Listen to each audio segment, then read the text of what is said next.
It says Sonic 2024. Yeah.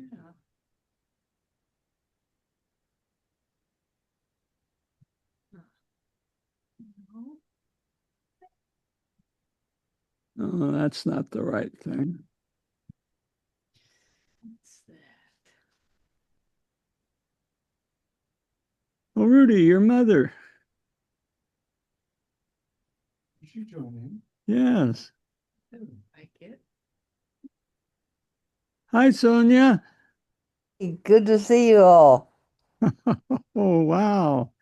That's great. Rudy's here. Hi, Rudy. Hello, Mama.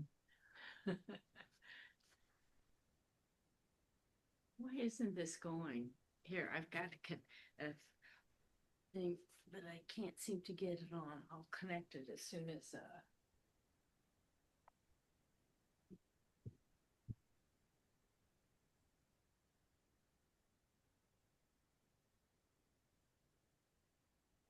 Oh, hey, okay. I hope you're seeing a starry, starry night. Yeah. Yeah.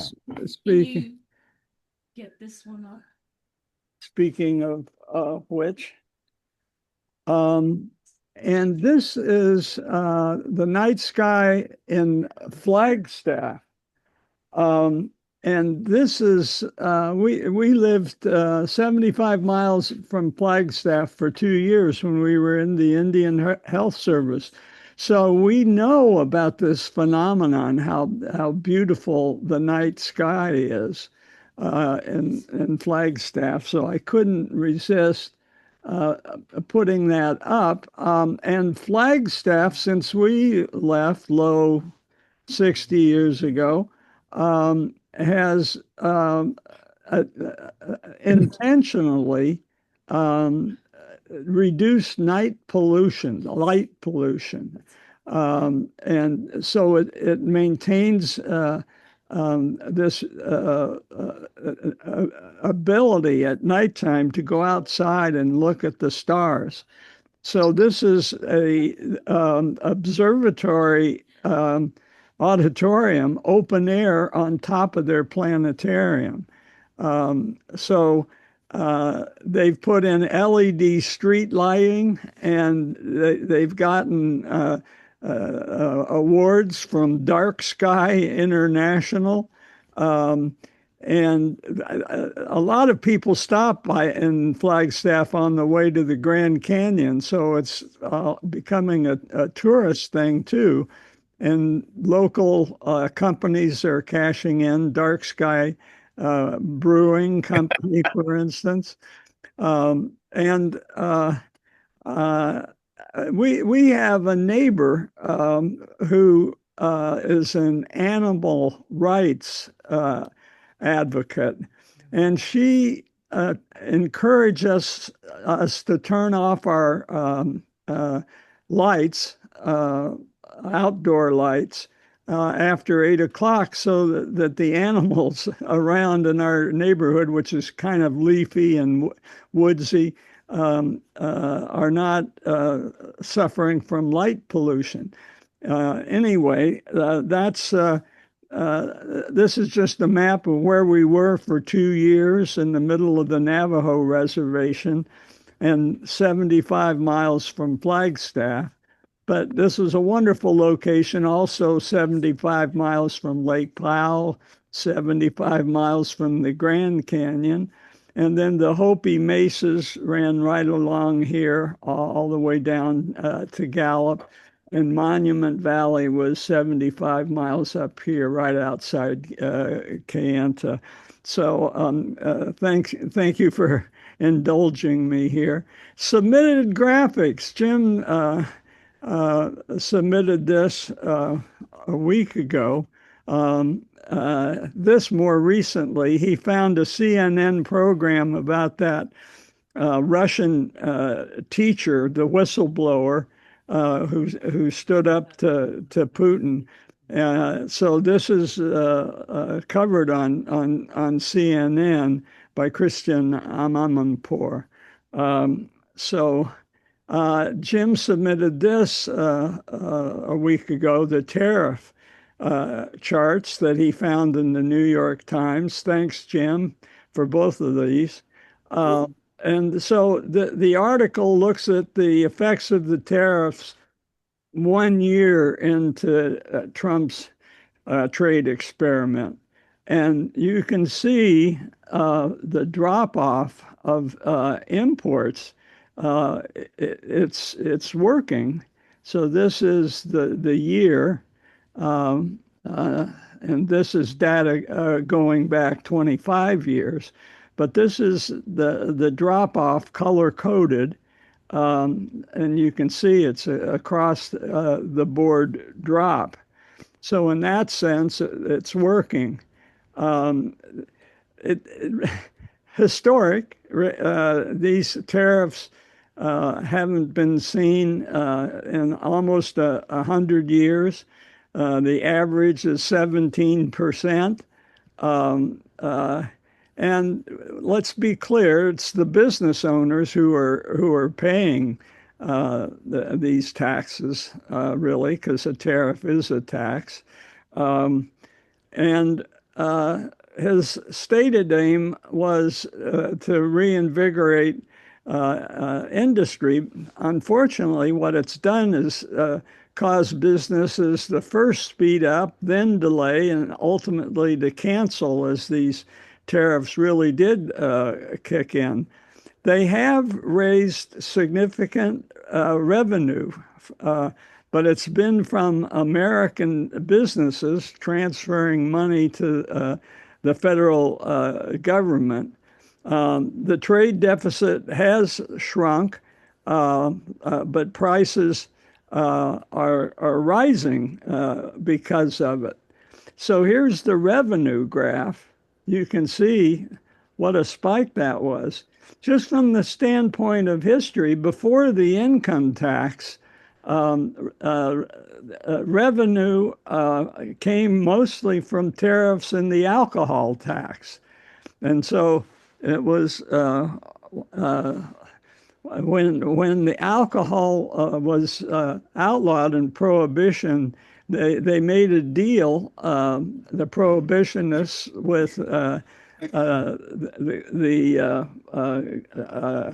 deficit hawks to allow an amendment to allow an income tax.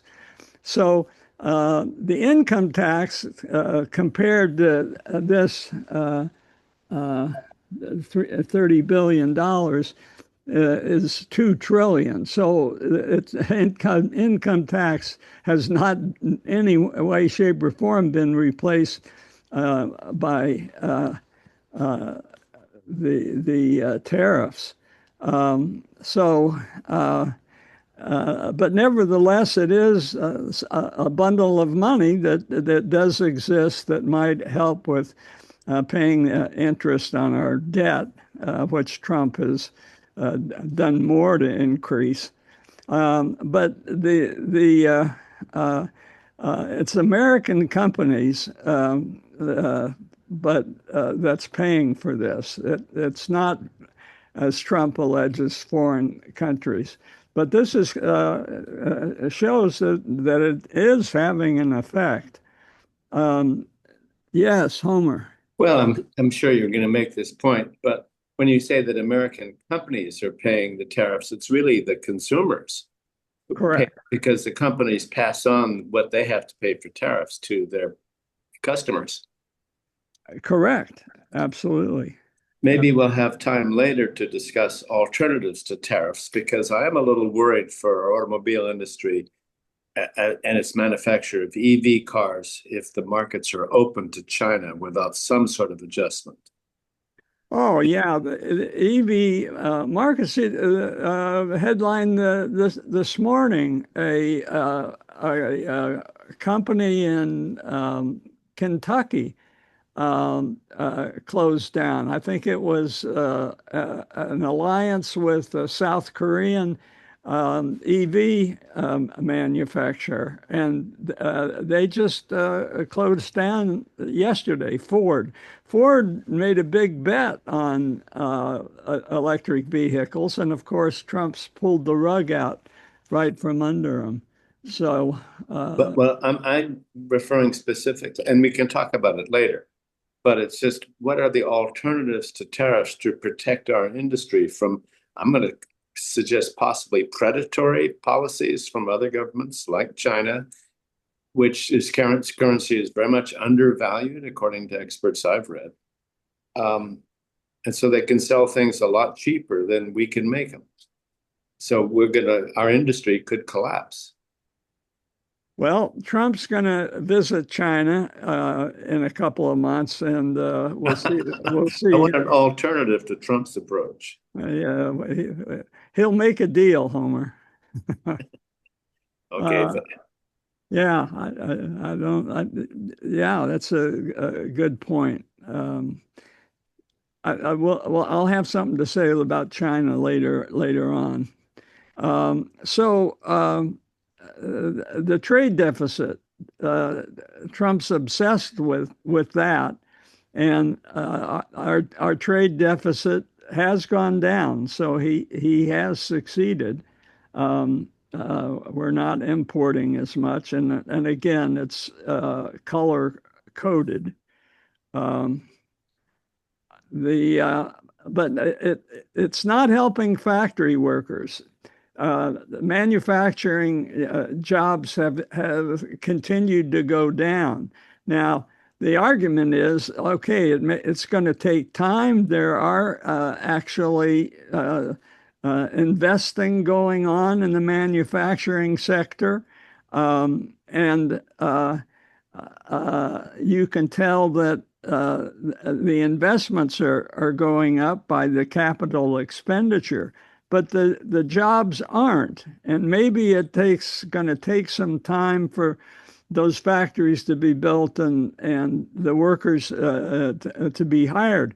But the other possibility, and this has been the cause of the drop of manufacturing jobs, is automation. And how much of this investment is in automation without a concomitant increase in the number of blue-collar jobs? It's quite possible, if it follows what's been going on over the last couple of decades in the loss of manufacturing jobs, which continue to go down. And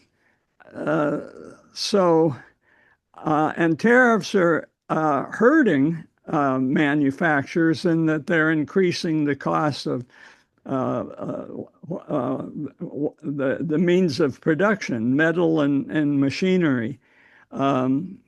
And besides, Biden had done a pretty good job of increasing investments in semiconductors and battery factories, but Trump's reversed a lot of that. So that's working against manufacturing jobs. And the growth in the aerospace industry, that's actually least burdened by tariffs. So they can't be counted. Tariffs have pushed up prices. You see, there was a dip at around the holidays, but it would have been, prices would have been even higher given a couple of factors. One is companies have been hesitant to raise those prices. And Homer, maybe it's because they're afraid of being called out by Trump. So they haven't as yet been passing on the tariffs. But it looks like after the holidays, you've had a boost and a push up of prices. So maybe the holidays over, and we'll see more of that. But the other thing is inflation. Inflation is up 2.9%, and one of the causes of inflation are tariffs. And the estimate is that it would have been 0.7% lower Without the tariffs, inflation would have been lower. So the bottom line is voters are more skeptical of Trump's handling of the economy, and that's been his strong suit. So here's the link, and again, thank you, Jim. Those were helped me in any case with the visualization of what's been going on. Yes, Bob. Just a quick comment on the chart where you show industrial production going up and manufacturing employment declining. In China, that's probably even more. That one. China has now got almost twice as many robots in manufacturing per 10,000 jobs as the United States. The United States is way behind in the use of robots in manufacturing, which can only mean there's one way to go in US manufacturing. And that is more of this chart, greater industrial production, but perhaps fewer manufacturing jobs. I'll leave it there. Okay. So this chart was even understates what might be going on. Okay. Good news in the Schadenfreude department. Christy Nome continues to be an embarrassment, complaining about something she lost on an airplane. Here's real good news. The sanctions against Russia are finally kicking in. And some of it, it must be said, is Trump pressuring India to stop buying illicit Russian oil. Also, he's cracked down on the dark fleet, not just in Venezuela, but all around the world. And it looks like it's having an effect. Putin's having to borrow from banks. Only Russian banks will loan him money. And he's looking at having to raise taxes. So there you go. And also on the battlefield over the weekend, Ukraine made its fastest battlefield gain in 2.5 years around that embattled city of Petrovsk. So, we've been keeping our eye on Ukraine for so long. So a couple of bits of good news to kind of balance all the bad news we've been having. All right. Any other questions or comments before we go on to Americana?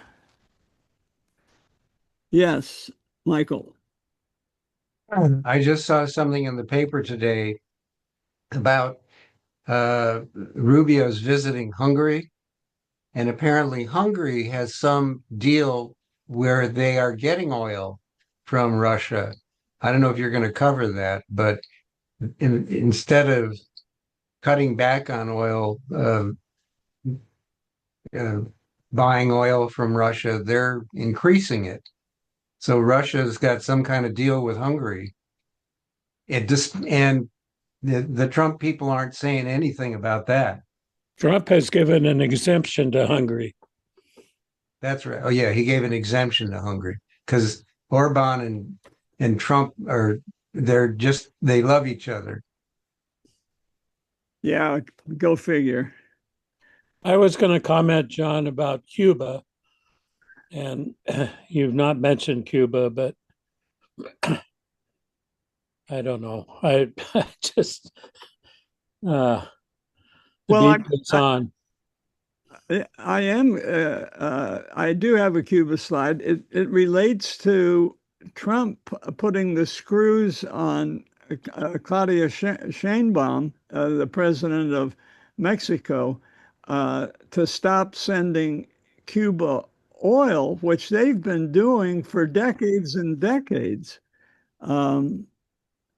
So, But the harm is on Cuba and the Cuban people. yeah, no, for sure. I mean, it's regime change all over again. Rubio getting his goal. I mean, Yeah, yeah, for his mom and dad. right. Yeah. Okay. Any other comments? All right. So I'm getting used to using this 50-cent word, semi-quincentennial. And you know, it's kind of a conundrum. Who's looking forward to celebrating anything? Um, and so uh, always am looking for something that we can smile about. And the Economist offered this.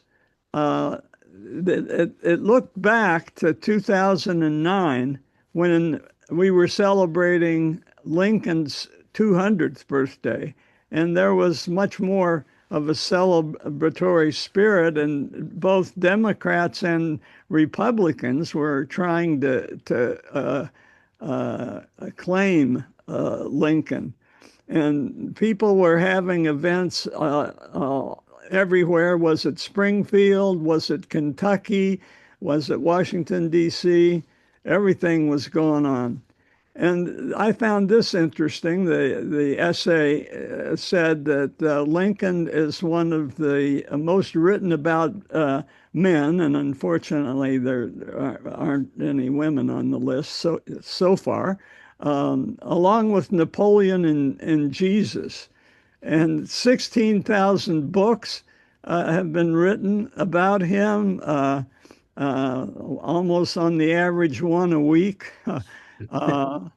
And also its portrayal in film. Of course, Daniel Day-Lewis in Spielberg's Lincoln was the most definitive. So there's something we can agree on. Here's something that The Economist just put out that has me scratching my head. This is views of the president subtracting negative views of a president from the positive ones, and it kind of reshuffles popularity. Opinions of recent presidents, unsurprisingly, were the most polarized. But it was interesting. Obama got a bump from this way of looking at it. But Donald Trump managed to get on the list when negative scores were subtracted from positive scores, which was a head scratcher. So I went to Chat GPT, and it told me that's because this method rewards intense support. So that may explain Obama's rise too. And this does not mean that this is not a list of the best presidents, just means that the larger base of strong support relative to strong detractors. Political scientists call this polarized approval. So it measures strength of opinion, not historical greatness. But here's easier to see. And look, Richard Nixon makes it onto this top 20 list. The future directions for our fine study group in the context of the upcoming celebration, 250th birthday. We've already looked at Ken Burns and his film. He also has a book that some of us have purchased. We've looked at and considered Ramsey's What Ifs. And on our own, we kind of started off with American history trying to find things that were clues to Trump's rise, things that may have foreshadowed Trump. And we certainly saw on the frontier the religious fervor that we've inherited, and it still exists. America is still the most religious country, developed country in the world. Even though there's been a little bit of tailing off. But that a lot of that has to do with our frontier. We started with Tennessee and Andrew Jackson and rolled out west with Manifest Destiny, which was very religious. But there's a new resource that's going to be available to us that I think I want to take advantage of, which is The Economist has a project of America at 250. And they're going to discuss the rise of Donald Trump in that. And the complicated relationship with its founding ideals. And it's curious, you know, we saw in Ken Burns that the vanquished were the British themselves, but it's a British publication that is offering us an opportunity to look in detail. And they're doing it a chapter by a chapter. I think it's a chapter a week. And already there have been a couple of chapters, and I might tackle this first chapter next week. Enlightenment Ideals Meet American Reality. For those of you that subscribe and want to look at this, go to interactive/America at 25. Then the most recent one is, in fact, on Lincoln, and that's why they put up that article about Lincoln's 200th birthday. A house divided, so the 1830s to the Civil War. And this is kind of where when we were doing the history, we kind of ran out of energy at about the Mexican-American War. And maybe this will jumpstart us and get us to go back and follow the path we were on. But anyway, I'd be, if you have any thoughts about proceeding, any other approaches to looking at America at 250 years, I'd be all ears. And you can let me know one-on-one if you prefer. Comments? Otherwise, we'll go on to the big events in Japan. So this is what I was talking about earlier. Trump's put pressure on Claudia Sheinbaum to stop sending Cuba oil, and that's something new. She has a base that is going to disprove that too. So she's taking some political risks by giving in to Trump and Rubio. But the really fascinating thing, and we've been covering Takaichi Sanae ever since she appeared on the scene. She's got this landslide, and how is she going to use it? This is just a graphic of that. This is the lower house before the election, after the election. And there are a lot of minor parties. I won't go into detail, but they all have shrunk in the face of her landslide. There is an upper house, but it's not anything like our Senate, and it really doesn't have much power in the day-to-day running of the country. What it does have power is for constitutional amendments, and I'll get to one possible one in just a second. Already, she's made a couple of geopolitical shifts.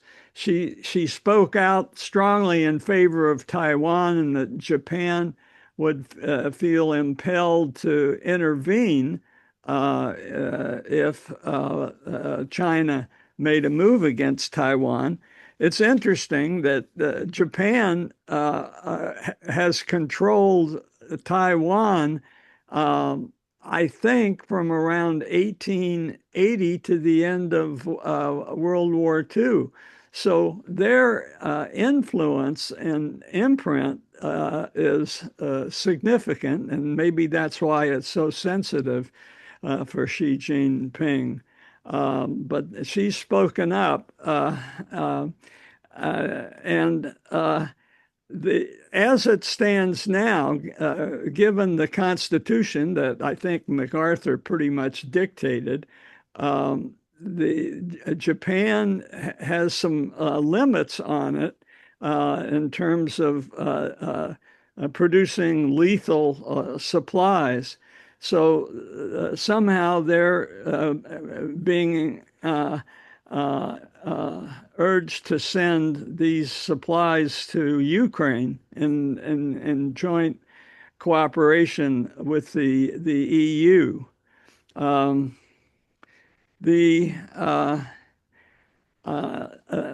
This is really incredibly historic because her party, the LDP, has dominated Japanese politics since the beginning. So it's when they really started stretching out and into self-governance.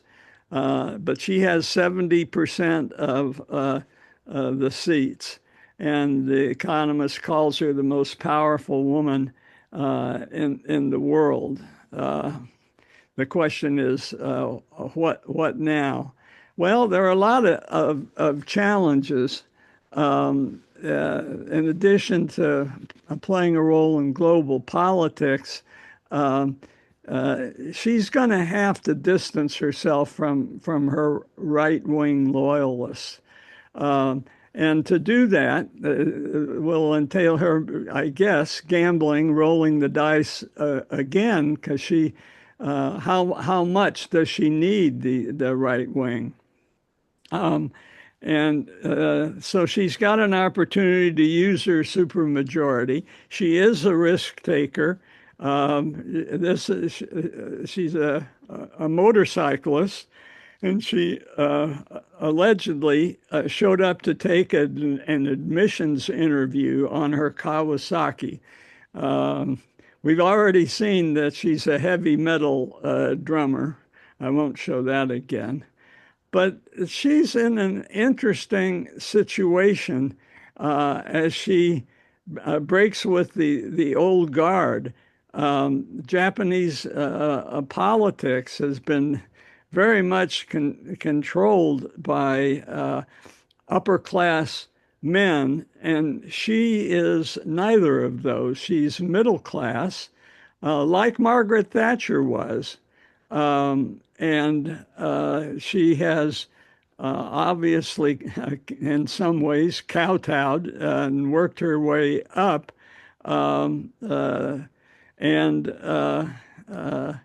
We'll see how this goes. I venture to say we won't see a picture like this ever again. But women in Japan, while not holding official positions, behind the scenes, there are examples of powerful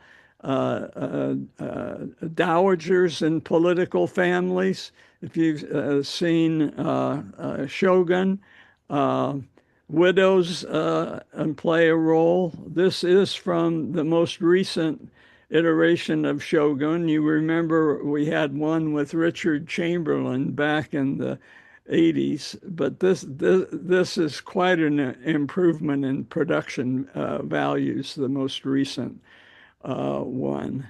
And this is Mariko-san from an aristocratic family who was arguably the center of the story. Of course, the first story was written 1,000 years ago, The Tale of Genji by Lady Murasaki. And I'll point out that the primary god, like Zeus in the Greek pantheon, is a sun goddess. How do you say this, Aiko? Amaterasu. Amaterasu Omikami. Okay. Omikami, kami means God, so Omi, I think, must mean of all. So she's the Shinto goddess of the sun and the universe and the supreme deity.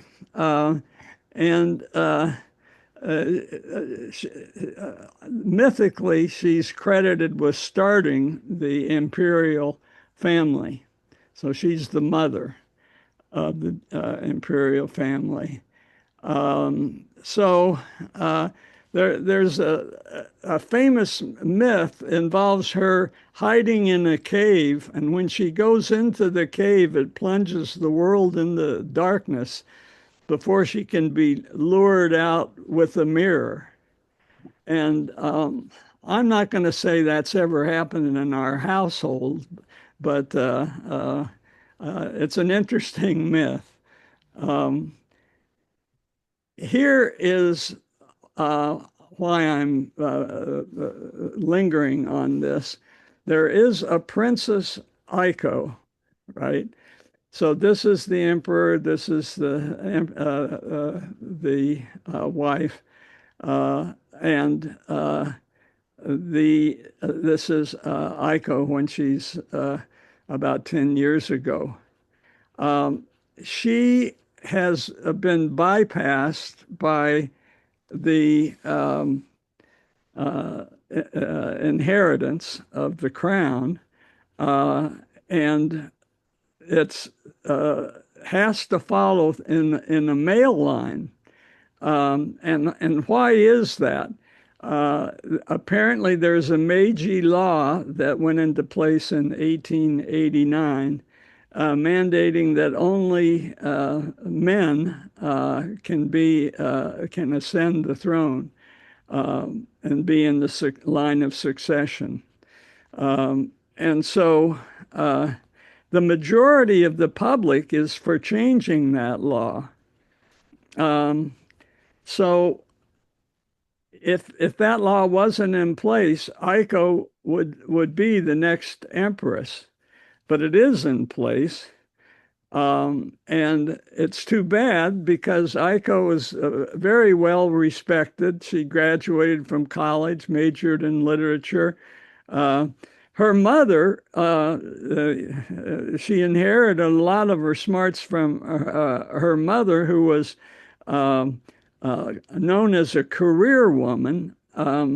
She wasn't exactly a commoner, but she wasn't highly aristocratic either. And her mother was educated at Harvard and Oxford. So she has inherited. And when she graduated, she started working for the Red Cross, which makes her much admired. She's got intelligence, grace, and a modern spirit. So what? Well, now with Takaichi around, will there be another go at enabling a female to be in the line? Now, Takaichi is a woman, but she's also a conservative. So who knows which one of those strands will win out. The Meiji Law was reinforced again in 1947. So maybe it's time, and the time is approaching when Aiko can be unleashed. I have a comment. Yes, Aiko. It's that they would make such a big deal out of it because their main god is a female, Amaterasu, you know. Yeah, So for them to make a big deal about it is kind of ironic. yeah, Hey, definitely. John, Yeah. another thing worth noting, does anybody know what today is and why it's important in the Asian world? Hmm. Year of the Dragon.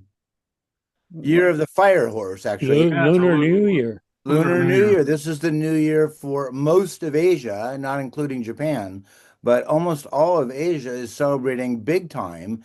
And there's a huge transition from the male to the female in terms of the reading of the stars, according to our local people who are do our nails. We got our nails done, our pedicure, and they gave us a whole lecture about it last night. But it's a big, and there's an alignment of 7 planets, and there was just the solar eclipse. So there's a lot of stuff going on. It's a fire horse year. It's a fire horse year, yeah. Yep. And also on Thursday is Remembrance Day, which commemorates the incarceration of Japanese. Oh, interesting. Huh. Well, thanks, guys. I will point out that, it's been springtime in China for 2 weeks now. And I think that the start of springtime gets things going for a new year. The other calendar that has an early spring is the Irish one, the Celtic calendar.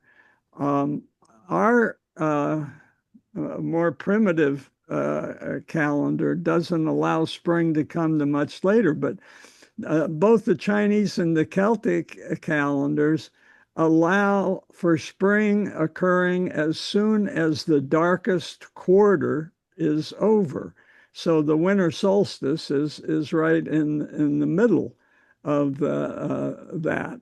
And John, the Jewish calendar just celebrated Tu B'Shvat, which is the birth of the trees, which is arguably spring. There you go. Okay. A triumvirate of calendars, Chinese, Jewish, and Irish. Hard to beat that combination. All right. So, revising Japan's constitution, it currently prohibits possessing war potential. So it's these two words that would need to be scrubbed if Japan is to seriously partner up with NATO. But she needs 2/3 of the upper house. And that graph I showed, she's got 70% of the lower house, but she doesn't even have a majority in the upper house. And then, even if the upper house agreed, it would take a majority of a public referendum to change the Constitution. So a Hail Mary, I think, is going to be required for all that. But consider where Japan is. It's surrounded by nuclear nations, China, Russia, and North Korea, all very close to them. So The Economist said that she's got to be willing to continue to break taboos, as she has, and increase the intelligence capability of the Japanese intelligence community. The good news is managed to stay on Trump's good side, and he even endorsed her before the election. The other thing that the economists very much would like is for her to continue to do as her predecessor, Abe, did, and promote the Trans-Pacific Partnership. We used to call it TPP, but it's now got since Trump dropped out, it's got a new longer name. But they would very much like to see the TPP, which is the Centers on the Pacific, join up with the EU, and together that would cover over 30% of global output. So we saw that the EU has partnered with Mercosur, which is Brazil and another couple. So there's some interesting, in a world without America leading, there are some interesting combinations that might result. The one country here, the biggest democracy, is India, but they're part of that Quad alignment that we talked about last year. So interesting stuff. It's hard to ignore the geopolitical shifting that has to go on now that the United States is bowing out. And I say bowing out, I mean, even if a globalist Democrat gets in, nobody's going to trust the United States anymore. Because if something this disastrous can happen, allowed by a majority of the American people, who's to say it can't happen again? And when we go through American history, which I hope we'll continue to do, we also have to ask the subsidiary question: why do we not care about the rest of the world? I mean, there's some obvious reasons given our moat of two oceans, but that has not protected us. Witness World War II. So why do we seem to be returning? At least a large part of the country just doesn't care about what's going on in the rest of the world. The other problem that Japan has, getting back to them, is they're just not reproducing. And I think we can look at policy and see that there are clear reasons for that. And it's not just Japan, it's all of East Asia is not reproducing. But one problem is they, like China, both Japan and China are not immigration friendly. So let's see if Takaichi can come up with some solutions for the dropping population. We previously talked about how she had badmouthed tourism and talked about tourists harassing the royal deer at Nara Park. And she's going to have to address that and not continue to play to her base. And she's got to learn to welcome newcomers just for the sake of the Japanese economy. And this is, I pulled out a couple of the old slides. She said during the campaign that tourists were kicking the sacred animals, that it's gone too far. And that here is a tourist, in fact, taking a selfie, and here's one purportedly kicking a deer. So that's got to change. We've been to Nara, and it is like this, and most people are amused by the deer, not harassing them. So the economists list some things that need urgent reforms. Yes, Bob. Oh, a silly question regarding the deer at Nara. Was that the campaign message, which was the equivalent of they're eating the pets? They're eating Exactly. the pets. Exactly. The perfect analogy. So the economist points out that Japan's got to give up the rigid seniority-based lifetime employment system.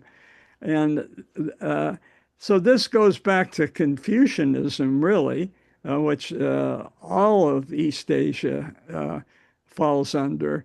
The patriarchal family law and tax structures discourages women from wanting to get married and at the workplace remaining in the lower paid jobs. That's got to change, and Takaichi Sanae is the one to do it, and she should do that and not demonize immigrants and tourists.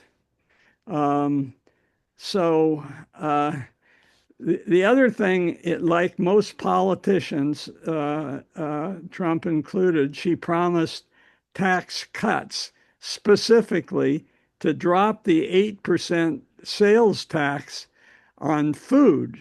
And she promised they'd do that. She'd do that for 2 years. Well, the Economist thinks that's magical thinking. She's got to backpedal from that. And she shouldn't waste her mandate on silly things like that. So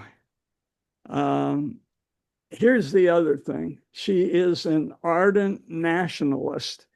And when we were in Japan, I read a little bit about the historical revisionism that was quite popular among the extreme right. And it sounds like she's come very close to that. She is an ardent nationalist. She thinks Japan has been excessively remorseful. And you'll remember a couple of decades ago, they did manage to get off an apology to Korea for the comfort women that the Japanese army really put into sexual slavery. And Japan did apologize to that to a good effect. There is a fragile rapprochement going on with South Korea, but the animosity is pretty deep, which is so ironic given that they are so close genetically, culturally, linguistically. They're just cousins, really. But you can't find any genetic studies in Japanese magazines. That is a real taboo. But there is this shrine, the Yasukuni Shrine, where right-wing Japanese politicians have made pilgrimages to honor the Japan's war dead. But among those war dead are convicted war criminals, and that's the problem. Here she is. As she was coming up as a politician, she was a regular visitor, and she said such inflammatory things as if Japan had won the war, we probably wouldn't be blamed by anyone now. And those who started the war would be heroes. That's pretty strong stuff. So let's temper our optimism about a new beginning for Japan. If she can't shake that, all is lost. So when she gained the leadership, a pacifist party, Komeito, quit. And that's one reason why she called the new election. So there'll be continued battles over the past. Okay, so I think this is where we're going to have to stop. So I'll stop share and Homer. Yes, I'm interested in her or Japan's relationship with the Philippines, which is a near neighbor, would be a source, it would seem to me, of employees, if they need to immigrate, people from a similar cultural, genetic, linguistic background. I mean, Manila and Tokyo are about equidistant from Okinawa. They're really not terribly far apart geographically. Yeah, and certainly all of us that work in hospitals Oh, yeah. know about Filipino nurses. That's for sure. And so caregivers. When we were in Hong Kong, it was amazing. We were there for a couple of weeks, and every Sunday, when all of downtown Hong Kong, the business quarter was closed, it was flooded with Filipina domestic workers. And I say Filipina. There were some men. There were preachers giving sermons. There were long lines in front of telephones calling, making long distance calls home to the Philippines. There are a lot of the Filipinos in the Middle East, in the Gulf states. So if Japan needs to look for employees like we might look to Mexico, it doesn't have very far to look with the Philippines so nearby. Yeah, and I think that there are some there. There is a large Korean community in Japan, but they don't have any rights, and so they have to come to terms with dealing with outsiders. And Filipinos would be an excellent place for them to look. And who knows if Takaichi can do it. It'll take an about face. But, okay. All right. So if there are no more further comments, I'll see you all next week. Thank you, John. Thank you, John. Thanks, John. Yeah, absolutely. Bye-bye. See you later, John. Yes, Jim. Indeed. Thank you, John.